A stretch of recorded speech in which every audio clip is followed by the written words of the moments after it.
ও বলে যে বয়স বাড়লে কি হয়েছে, মন তো আমার এখনো যুবক।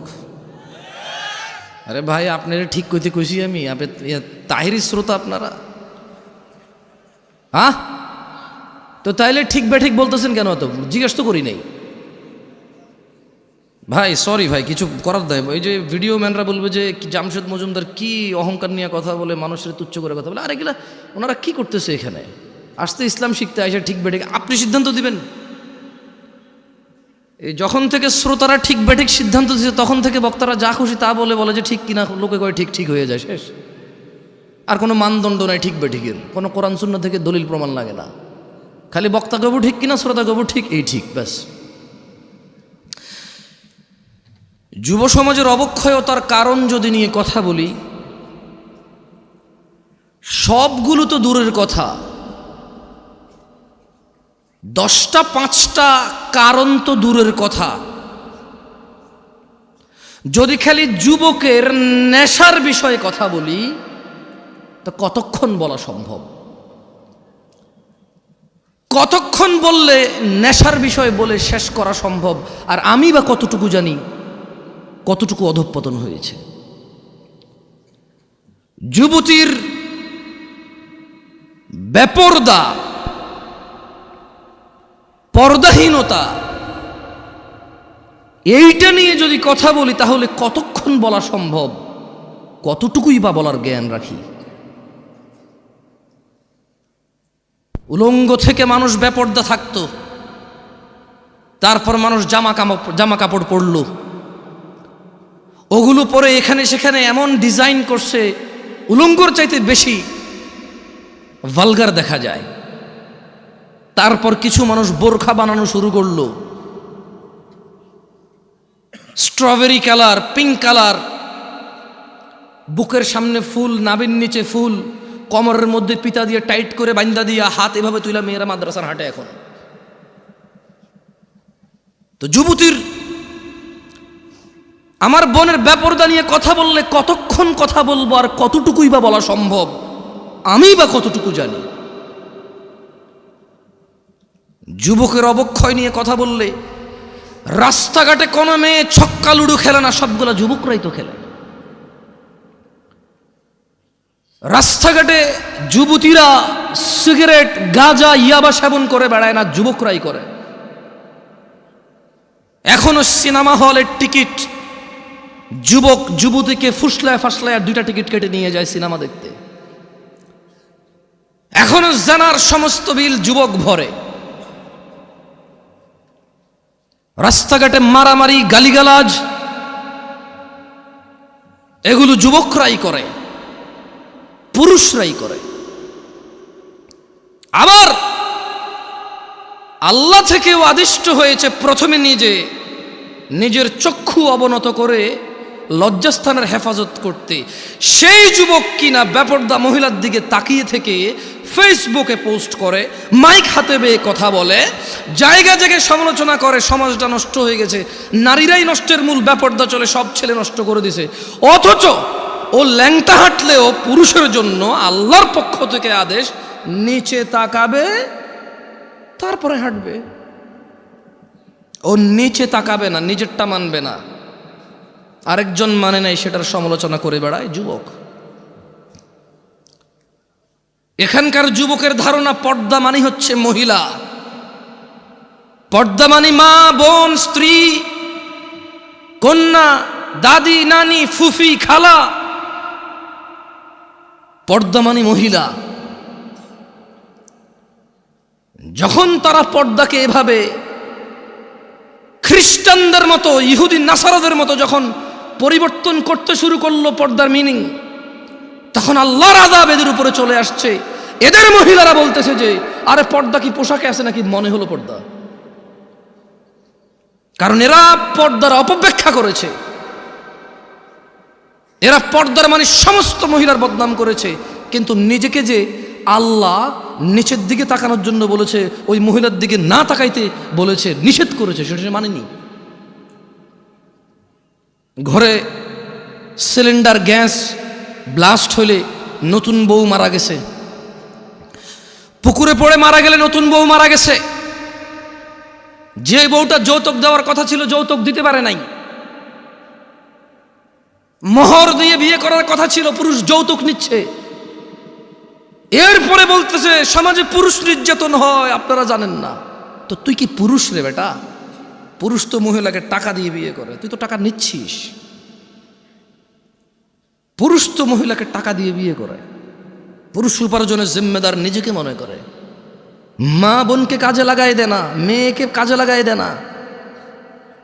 পুরুষ মর্যাদা সম্পন্ন হয়, বলবে 3 বেলা খাবো, না পারলে 2, না পারলে 1। কিন্তু জিম্মেদারি উপার্জনের আমার বোনের না, আমার মায়ের না। যদি করে মুসলমান মেয়ে, কোনো হারাম কিছু নাই, মহিলা কাজ হতে পারে। আল্লাহ আমাদেরকে বোঝার তৌফিক দান করুন। কি এখনো কি হাসি পাচ্ছে? নাম হচ্ছে সালাফি কনফারেন্স। বসে আছে যারা নিজেদেরকে দাবি করে মানহাজুস সালাফের মধ্যে যারা আছি আমরা। মানহুমুস সালাফ, সালাফকে আসহাবান নবী সাল্লাল্লাহু আলাইহি ওয়াসাল্লাম, নবী সাল্লাল্লাহু আলাইহি ওয়াসাল্লামের সাহাবারা হচ্ছে সালাফ। আমরা বলছি আমরা ওদের অনুসরণকারী, আর বসে বসে কমেডি করি এখানে এসে। আল্লাহ আমাদেরকে বোঝার তৌফিক দান করুন। সরি, আপনারা মনে কষ্ট নিয়েছেন আমার কথায়? দুঃখজনক। এই শীতের মধ্যে এত কষ্ট করে বসে আছেন হাসি তামাশা করার জন্য, মোবাইলে কমেডি দেখেন, এখানে বসে আছেন কেন?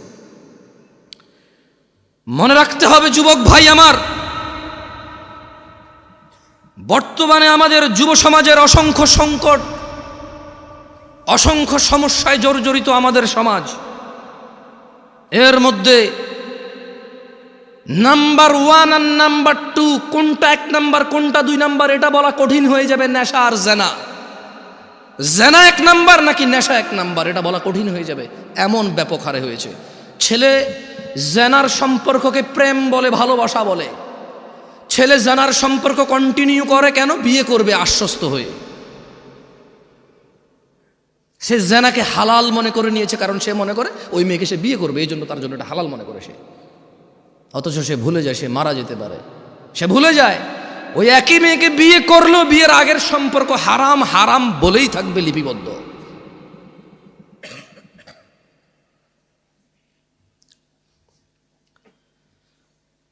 যুব সমাজ মাদকের মরণ নেশায় মেতে উঠেছে। বর্তমান সময়ে অধিকাংশ যুবক মাদকে আক্রান্ত, ধ্বংসের অবলীলায় নিপতিত হতে দেখা যায়। বিভিন্ন ধরনের মাদকের সয়লাভ যুবকদের মধ্যে ছড়িয়ে পড়াতে তারা কোনো না কোনো উপায়ে নেশাগ্রস্ত হয়ে পড়েছে। যারা নেশা করে তারা অধিকাংশই জানে নেশা কোনো রকম উপকারী বা ভালো কাজ নয়, এবং তা মানুষের জীবনাশক্তি বিনষ্টকারী।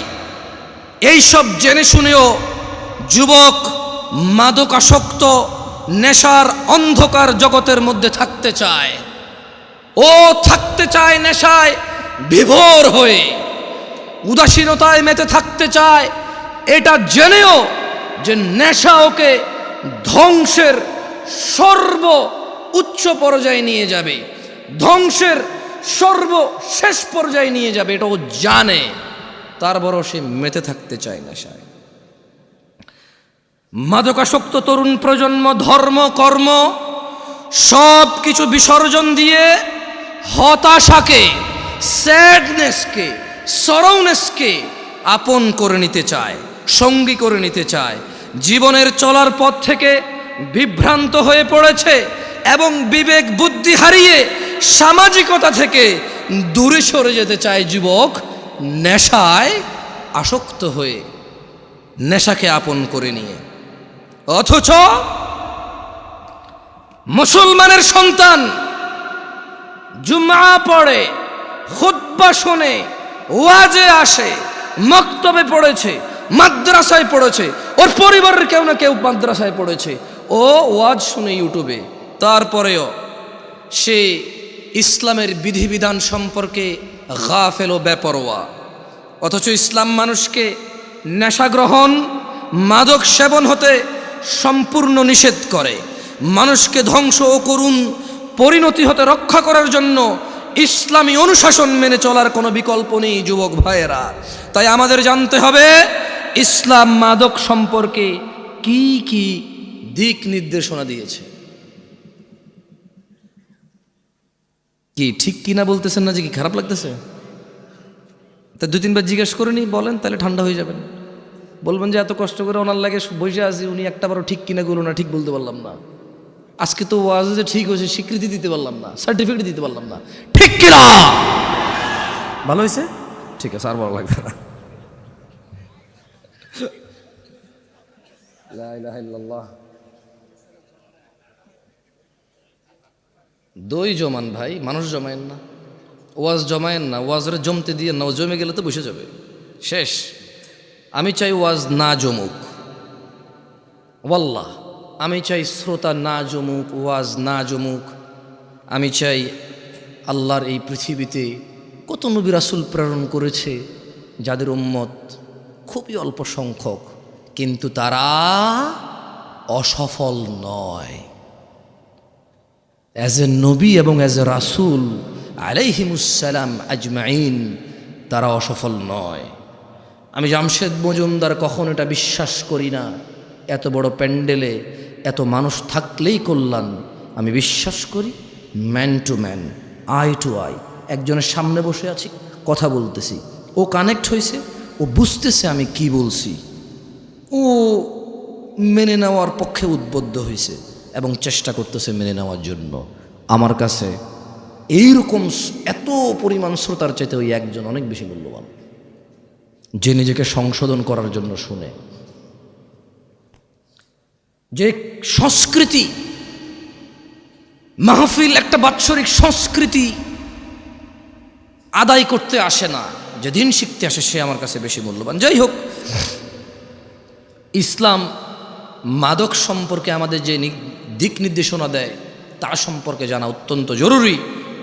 আপনার কি মাইকটা কি আবার চেঞ্জ করছেন সাউন্ড?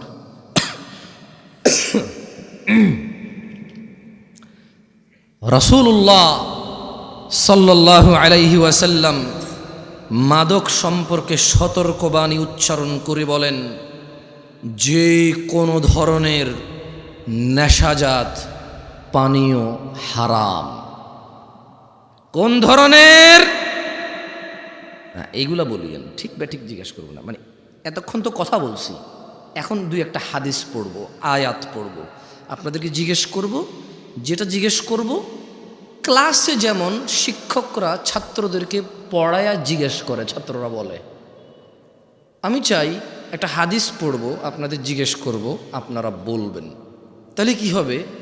আপনারা যখন বলবেন এটা আপনারা ইজিলি মুখস্থ করতে পারবেন, মনে থাকবে ইনশাআল্লাহ। আল্লাহ আমাদেরকে তৌফিক দান করুন, আমিন। তাহলে মুহাম্মদ সাল্লাল্লাহু আলাইহি সাল্লাম বলেছেন যে কোনো ধরনের নেশাজাত পানীয় হারাম। কয় ধরনের? কোনোটা কি বাদ গেছে? টিকটিকির লেজ,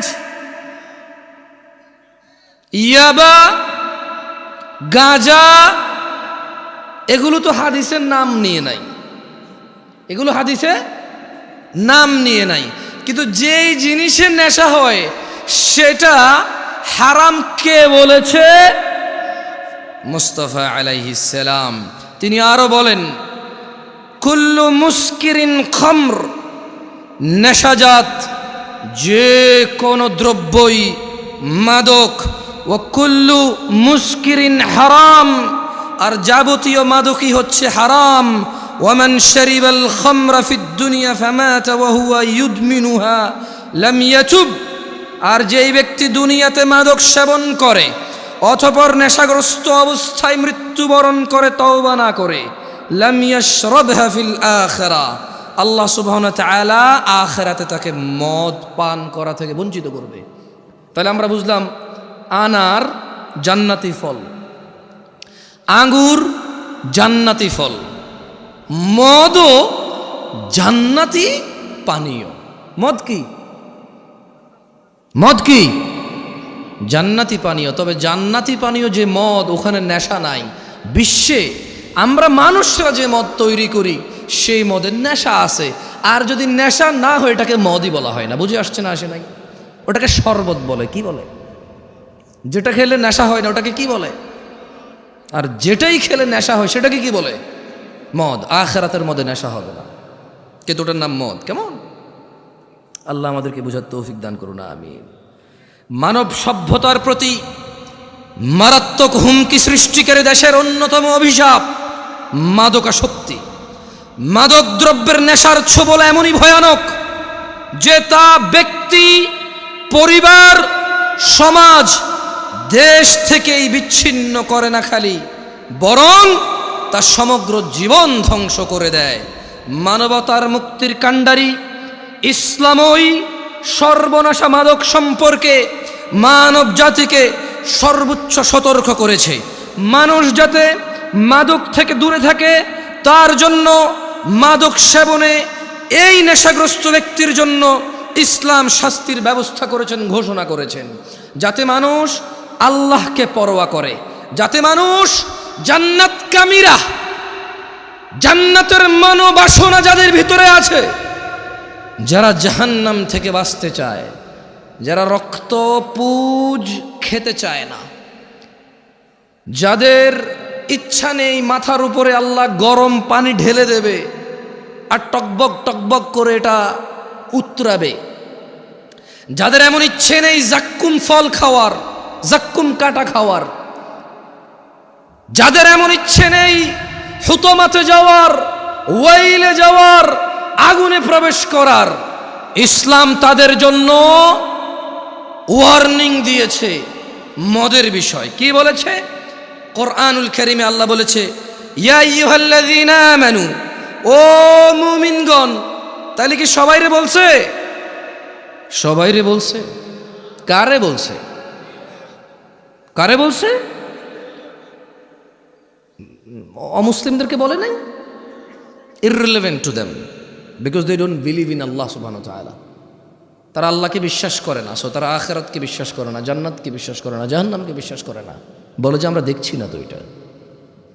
অথচ তারা আলোকে বিশ্বাস করে দেখা যায় না, বাতাসকে বিশ্বাস করে দেখা যায় না। এরপরে আবার প্রতিবেদন আসবে এই জমিন থেকে অমুক গ্রহে যেতে 10 লক্ষ কোটি বছর লাগবে। তুই কেমনে বুঝছস? তুই কি গেছস? যে ফিরে আসছিস? বুঝছিস? হ্যাঁ, আমি গেছি, 10 লক্ষ কোটি বছর লাগছে আমার। হ্যাঁ, তারা এগুলো বিশ্বাস করে। অবশ্য আমি বলছি না যে ভুল, তবে আমি সঠিকও বলতে পারবো না, কারণ কোনো একটা জিনিসের দূরত্ব বলার জন্য জরুরি হচ্ছে আমি ওই দূরত্বটা বুঝবো, গতিটা বুঝবো, ক্যালকুলেশন করবো যে হ্যাঁ এতদিন পরে যায় পৌঁছাবে। এখন একটা জিনিস 10 লক্ষ কোটি বছর দূরে, আমি কেমনে বুঝছি এটা 10 লক্ষ কোটি বছর? মানে আমি কিছু কি, মানে কোনো একটা গতিশীল কিছুকে তো বানাইতে হয়েছে, বানায় মাপতে হয়েছে, এটা যদি এই গতিতে যায় তাহলে 10 লাখ কোটি বছর লাগবে। এখন এটা এই গতিতে 10 লাখ কোটি বছর লাগবে কেমনে বুঝছি? ওই দূরত্ব তো আমি দেখতেছি না। তারা এগুলো বিশ্বাস করে। তারা জান্নাত জাহান্নাম বিশ্বাস করে না, বলে যে দেখছি না। অথচ ঘুমের মধ্যে মানুষ কান্না করে, কেন? সাপে কামড় দিছে। ঘুমের মধ্যে মানুষ ঘামায়া যায়, কেন? খাদে পড়ে যাচ্ছে। ঘুমের মধ্যে মানুষ হাউ মাউ করে চিল্লায়, কেন? ওর বাপ মারা গেছে, মা মারা গেছে। উঠে দেখে যে না, ও স্বপ্নে দেখেছে। ও ঘুমে কষ্ট পায়। ঘুমে কি পায়? কষ্ট পায়। সে জাহান্নামে যে আযাব আছে সে সেটা অনুভব করতে পারে না। বলে দেখি নাই। তাহলে আল্লাহ কাকে বলেছে? খেয়ে ফেলেছেন, চা নাস্তার ব্যবস্থা করুন, এরা তো ওয়াজ খেয়ে ফেলে।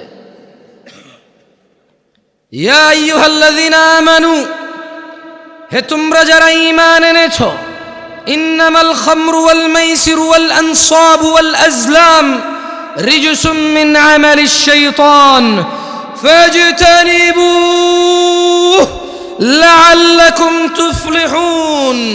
ও আমার যুবক ভাই, মনোযোগ দিয়ে শোনো, তোমার রব কি বলছে। তিনি বলছেন, ও তোমরা যারা ঈমান এনেছো, নিশ্চয় মদ, জুয়া, প্রতিমা ও ভাগ্য নির্ণয়ক তীর হচ্ছে ঘৃণ্য বস্তু, শয়তানের কারসাজি। সুতরাং তোমরা এই সব বর্জন করো। কেন বর্জন করবে? লাআল্লাকুম তুফলিহুন, লাআল্লাকুম তুফলিহুন।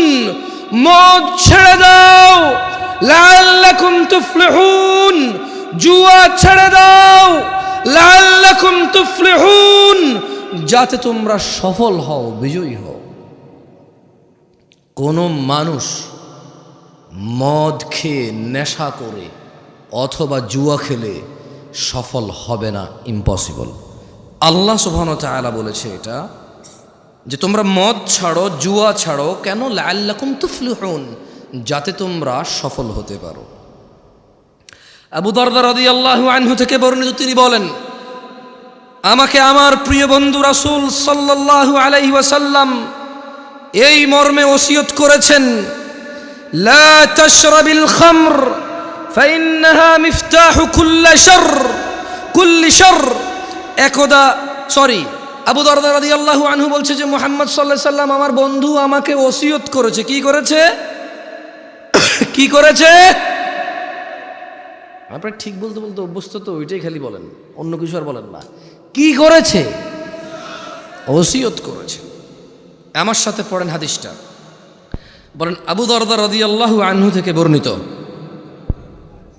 না জোরে বলেন, আবু দারদা রাদিয়াল্লাহু আনহু থেকে বর্ণিত। তিনি বলেন, আমাকে আমার প্রিয় বন্ধু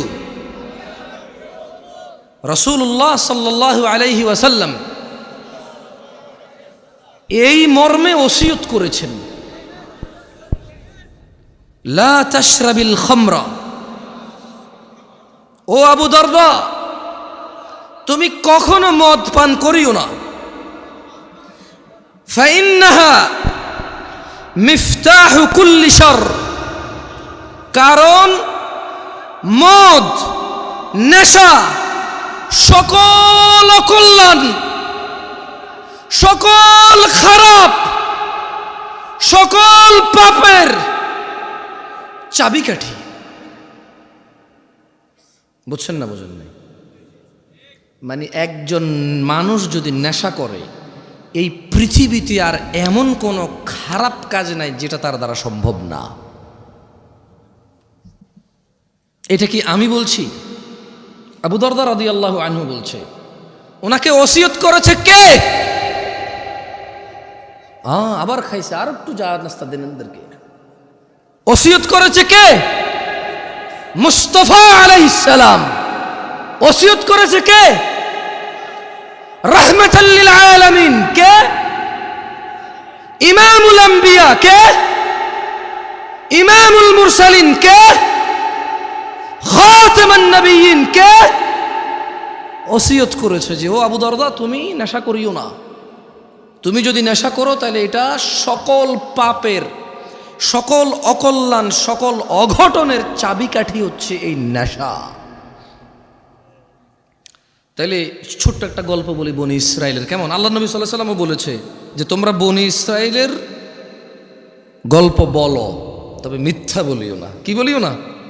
মানে বানায় বানায় বলিও না। তাহলে আমি কি ছোট্ট একটা বনি ইসরাইলের গল্প বলবো? আপনাদের কষ্ট হয়ে যাচ্ছে, আমি বক্তব্য ছেড়ে দেবো ইনশাল্লাহ 2-1 মিনিটের মধ্যে। আপনি না করলেই বলি, আর কত মানুষ কষ্ট পাইতেছে।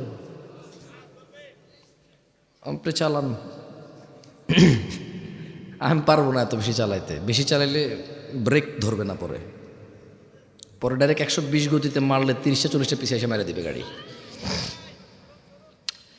একদা বনি ইসরাইলের জৈনিক রাষ্ট্রপতি, মানে একজন সরকার প্রধান বা রাজা, ওর যুগের, মানে ওই রাজা তার সময়ে একজন আবেদ, বুজুর্গ মানে বুঝেন, নেককার মানুষ। কি মানুষ? নেককার মানুষ।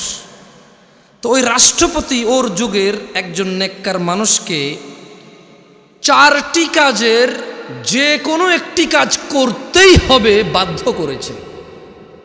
যদি না করে ওকে হত্যা করবে। তাহলে বনি ইসরায়েলের একজন রাষ্ট্রপতি একজন বুজুর্গ নেককার মানুষকে কয়টি কাজ করতে বলছে? না, এই যে খেয়ে ফেলছেন। 4টির যে কোনো একটি, মানে করতেই হবে। চারটির যে কোনো একটি হলেও করতে হবে। তো তাকে কি বললো? তাকে বললো যে শোনো, তুমি হয় মদ খাবা, তুমি হয় মদ খাবা, অথবা মানব হত্যা করবা, মানুষকে খুন করবা, অথবা শূকরের মাংস খাবা, অথবা তুমি কি করবা? জেনা ব্যভিচার করবা। তাহলে লোকটা কি আমাদের মতো কেউ ছিল? কি ছিল? কি ছিল? ফরহেজগার। মাশাআল্লাহ। তাহলে ঠিক আছে, এবার ওয়াজ শুনতেছেন আপনারা। মাশাআল্লাহ, তাবারাকাল্লাহ। শেখ আব্দুল্লাহকে নিয়ে আসেন, আমি কিছুক্ষণের মধ্যে ছেড়ে দেবো, তো ওনাকে নিয়ে আসেন। তাহলে লোকটা ফরেজগার ছিল, ওকে কয়টা জিনিসের যে কোনো একটা করতে বাধ্য করেছে? চারটার। এক, নেশা। কি? দুই, হত্যা। তিন, ব্যভিচার। চার, শূকরের মাংস। এখন ওকে বলছে যে তুমি যে কোনো একটা হইলেও করতে হবে, নাহলে তোমাকে হত্যা করা হবে। তো ওই বুজুর্গ চিন্তা করলো, শূকরের মাংস কিভাবে খায়, মানুষ কিভাবে। আর মুসলমানদের মধ্যে কে কে হাত তোলেন তো, কে কে শূকর খাইছেন? এ পুরো গ্রামে মুসলমান সমাজে শূকর জবাই হয়? গাঁজা পাওয়া যায় কিনা? হ্যাঁ, দেখছেন ওই বুজুর্গরও একই অবস্থা হয়েছিল। আর হাসতেছে, আবার হাসতেছে, এরা কমেডি বুজুর্গ। আরে ভাই, একটু বিবেচনা দিয়ে চিন্তা করেন না। আপনি যেরকম নেশাকে শূকরের চাইতে ভালো মনে করেন, মানে শূকর এতটাই আমরা ঘৃণা করি, আলহামদুলিল্লাহ, আল্লাহর প্রশংসা, প্রপার আমরা এই সমাজে এটা দেখি না। আছে সুদখোর পর্যন্ত শূকর খায় না। সুদ খাওয়া কি? শূকর খাওয়া কি? শূকর খাইলে গুনাহ কার লগে? সুদ খেলে গুনাহ আল্লাহর লগেও মানুষের লগেও। সুদের গুনাহ মাপ পাওয়া বেশি কঠিন। ঘুষ খাওয়া কি? শূকর খাওয়া কি? শূকর খেলে কার সাথে গুনাহ, আর ঘুষ খেলে কার কার সাথে গুনাহ? আল্লাহ এবং মানুষের সাথে। মানুষের হক খাইছে সে, আমি বুঝাতে পারি নাই। তো এই দেশে ঘুষখোর আছে? মুসলমান ঘুষখোর আছে? মুসলমান শূকরখোর আছে? মুসলমান মদখোর আছে? মুসলমান শূকরখোর আছে? নাই। তো আপনি হয়তো চিন্তা করবেন যে ওই লোক যদি এত ফরজগার হয়, তাহলে সে মদ নির্বাচন করলো কেন? কারণ বস্তুত মদ, শূকর অথবা হত্যা, ব্যভিচারের চাইতে নর্মাল মনে হয় মানুষের কাছে। এটা মানুষের কাছে মনে হয়। কার কাছে মনে হয়? আপনাকে একটা কথা বলি, মনে হওয়ার কারণ আছে। যে অপরাধটা যত বেশি ভয়ানক, শয়তান ওইটাকে তত সহজ করে, তত সুশোভিত করে তুলে দেখায়। বুঝছেন? তো ওই ফরেজগার লোক কি নির্বাচন করেছিল? মদ নির্বাচন করেছে। পরিশেষে উক্ত ব্যক্তি বাধ্য হয়ে মদ পানকে সহজ মনে করে তা করতে রাজি হলো। কিন্তু যখন সে মদ খেলো, মদ খাওয়ার পর সে সম্পূর্ণ মাতাল হয়ে বাকি তিনটা কাজও সে করছে। কারণ মদ খেলে বিবেক চলে যায়। মদ খেলে কি চলে যায়? তো যখন সে সহজ মনে করে মদ খেলো, নেশাগ্রস্ত মাতাল হয়ে জেনাও করছে, শূকরও হয়েছে। আল্লাহ তাআলা আমাদেরকে বুঝার তৌফিক দান করুন। আমি যে একটু আগে বলেছি যে যেই অপরাধটা যত বড়, মানুষের জন্য যত ধ্বংসশীল, শয়তান এটাকে তত কি করে দেখায়? সুন্দর করে দেখায়। দেখেন আল্লাহ কি বলে কোরআনুল কারীম, আউযু বিল্লাহি মিনাশ শাইতানির রাজিম। ইন্নামা ইউরিদুশ শাইতান إنما يريد الشيطان أن يوقع بينكم العداوة والبغضاء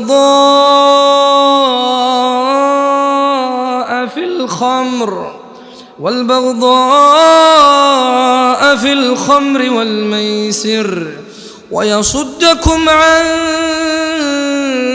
ذكر الله وعن الصلاة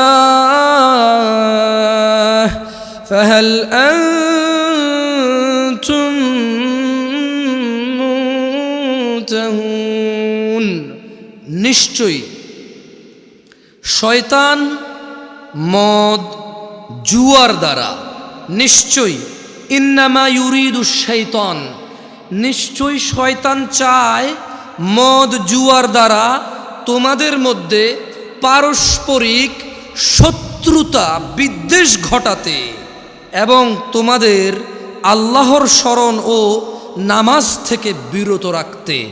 নিশ্চয় শয়তান কি চায়? মদ জুয়ার মাধ্যমে নিজেদের মধ্যে ভেজাল পাকাই দিতে এবং সলাৎ থেকে দূরে রাখতে এবং আল্লাহর স্মরণ থেকে দূরে রাখতে। তবু কি তোমরা, আল্লাহ বলছে যে ফাহাল আনতুম মুনতাহুন,